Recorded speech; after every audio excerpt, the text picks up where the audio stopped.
नमस्कार मित्रों, history research point में आप सभी का स्वागत है। यूजीसी नेट और असिस्टेंट प्रोफेसर के लिए टेस्ट सीरीज चल रही है और यह टेस्ट सीरीज संख्या 4 है। मित्रों, अगर इसके पहले का वीडियो अगर आप लोगों ने नहीं देखा है तो प्लेलिस्ट में जाइएगा।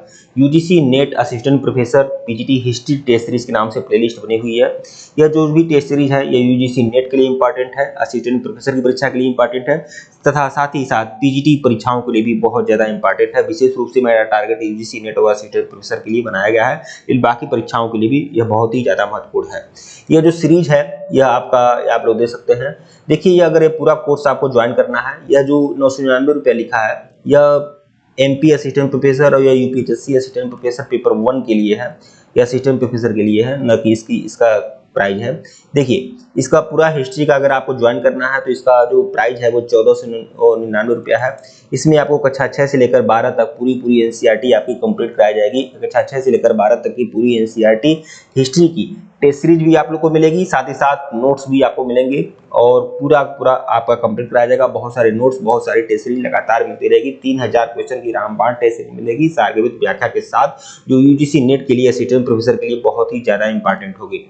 तो आप लोग यह ज्वाइन कर सकते हैं। केवल 1499 रुपए का पैकेज है, इसमें आपको मिल जाएगा। ठीक है, टेलीग्राम बिल्कुल ज्वाइन करेगा, लिंक डिस्क्रिप्शन में दिया गया है। आइए शुरुआत करते हैं। प्रश्न 31 देखिएगा, हड़प्पा सभ्यता का प्रचलित नाम क्या है? लोथल सभ्यता, सिंधु घाटी सभ्यता या मोहनजोदड़ो की सभ्यता? तो हड़प्पा सभ्यता का प्रचलित नाम क्या है? तो सिंधु घाटी की सभ्यता। सिंधु घाटी की सभ्यता विकल्प सी जो है वह आपका सही है। इसमें थोड़ा बनाने में गलती हो गया, एक ऑप्शन गलत हो गया है, लेकिन तभी यहाँ पर सही है सिंधु घाटी की सभ्यता। देखिए, हड़प्पा सभ्यता का प्रचलित नाम सिंधु घाटी की सभ्यता है। इस सभ्यता को 1921 में सर्वप्रथम हड़प्पा नामक स्थान पर दयाराम साहनी की देखरेख में खुदाई के माध्यम से इस सभ्यता की खोज हुई थी।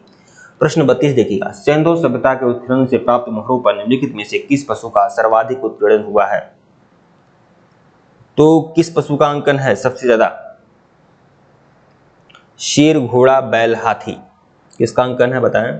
शेर का, घोड़ा का, बैल का, हाथी का? सिंधु सभ्यता के उत्खनन से प्राप्त मोहरों पर किस पशु का सबसे ज्यादा अंकन है?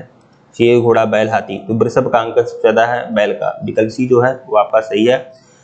बैल का चित्रांकन मोहरों पर अधिक मिलता है तथा एक श्रृंगी पशु का चित्रांकन भी मिलता है। एक श्रृंगी पशु मतलब एक ऐसा पशु जिसकी एक ही सिंह है, एक ही सिंह है।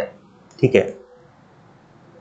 प्रश्न 33 देखिएगा, सिंधु घाटी सभ्यता जानी जाती है अपने नगर नियोजन के लिए, मोहनजोदड़ो और हड़प्पा के लिए, अपने कृषि संबंधी कार्यों के लिए या अपने उद्योगों के लिए? तो सिंधु घाटी सभ्यता जानी जाती है अपने नगर नियोजन के लिए। विकल्प ए जो है वो आपका सही है। सिंधु सभ्यता सिंधुकालीन नगरीय सभ्यता थी। सिंधु सभ्यता से प्राप्त परिपक्व अवस्था वाले स्थलों में केवल 6 को ही बड़े नगरों की संज्ञा दी गई है।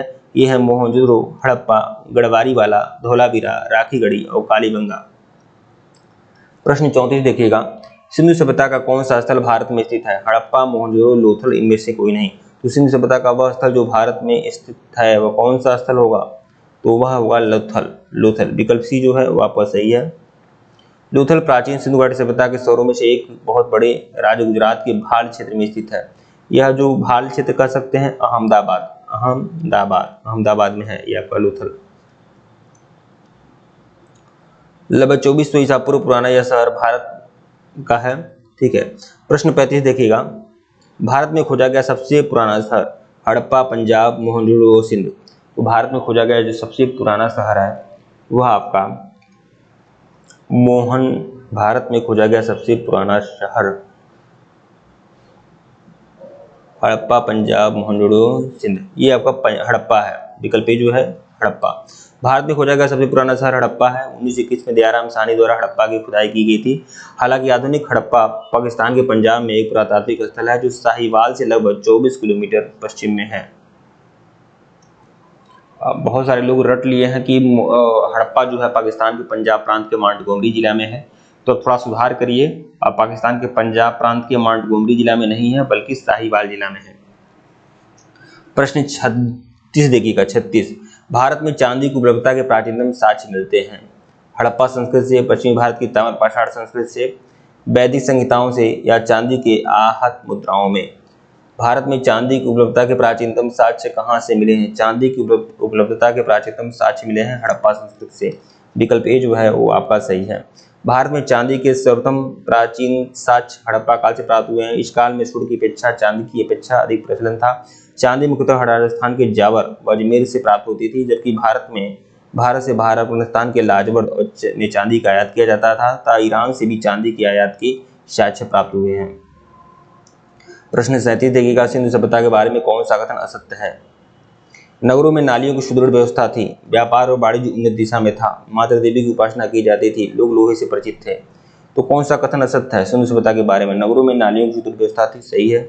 व्यापार और वाणिज्य उन्नत दिशा में था, ये भी सही है। माता देवी की उपासना होती थी, बिल्कुल सही है। लोग लोहे से परिचित थे, यह आपका सही नहीं है, ठीक है, यही आपका सत्य है। लोग लोहे से परिचित थे, क्योंकि लोग लोहे से परिचित तो उत्तर वैदिक काल में बाद में हुए, ठीक है। हड़प्पा सभ्यता एक कांस्य युगीन सभ्यता थी। यहाँ से तांबा का सोना और चांदी या धातुएं तो मिली हैं, परंतु लोहे की प्राप्ति नहीं हुई है। वस्तुतः हड़प्पा कालीन लोग लोहे से परिचित नहीं थे। भारत में लोह युग का प्रारंभ उत्तर वैदिक काल से माना जाता है। प्रश्न 38 देखिएगा, सूची 1 को सूची 2 से मिलाना है, तो आइए मिलाते हैं। सिंधु सभ्यता की जो सबसे उत्तरी सीमा है वह है मांडा। सिंधु सभ्यता का दक्षिणी सीमा जो है वह महाराष्ट्र का दाइमाबाद है। पूर्वी सीमा जो है वह आलमगीरपुर उत्तर प्रदेश में, और सिंधु सभ्यता का सबसे पश्चिमी सीमा सूतकांगेड़ोर बलूचिस्तान में।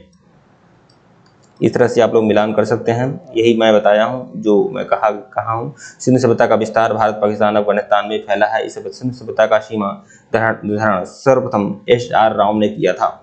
इनके अनुसार अब देखिए, यह जो सीमा निर्धारण है उत्तर में मांडा से लेकर दक्षिण में दाइमाबाद तक, इसका निर्धारण किसने किया था? एच.आर. राव ने, ठीक है। और यह मैं बताया हूँ, उत्तर में मांडा, दक्षिण में दाइमाबाद, पूर्व में आलमगीरपुर से लेकर पश्चिम में सूतकांगेड़ोर तक इस सभ्यता का विस्तार था। अफगानिस्तान में इसके 2 क्षेत्र थे, मुंडी गाक और सोतगई, यह ध्यान रखिएगा। मतलब अफगानिस्तान में 2 हड़प्पाकालीन नगर थे, मुंडी गाक और सोतगई।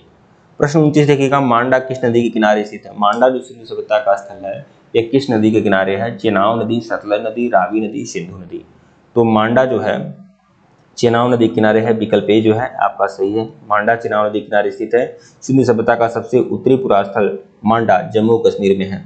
अब इस सीरीज का सबसे आखिरी प्रश्न देखिएगा, हड़प्पा कालीन स्थल रोपड़ पंजाब में किस नदी के किनारे स्थित है? तो रोपड़ जो है चेनाब है, सतलज, सिंधु या रावी, किस नदी किनारे है? तो रोपड़ जो है सतलज नदी के किनारे है। विकल्प बी जो होगा आपका सही होगा। रूपनगर, रोपड़ का ही प्राचीन नाम क्या था? रूपनगर था। रूपनगर एक अति प्राचीन स्थल है। नगर का इतिहास सिंधु सभ्यता तक जाना जाता है। रूपनगर सतलज के दूसरे किनारे में बसा है। सतलज नदी के दूसरी ओर शिवालिक के पहाड़ है। ठीक है मित्रों, वीडियो को लाइक और चैनल को सब्सक्राइब करिएगा। टेलीग्राम बिल्कुल ज्वाइन करिएगा, लिंक डिस्क्रिप्शन में दिया गया है। अगर इसके पहले का वीडियो नहीं देखे हैं तो प्लेलिस्ट में जाइएगा।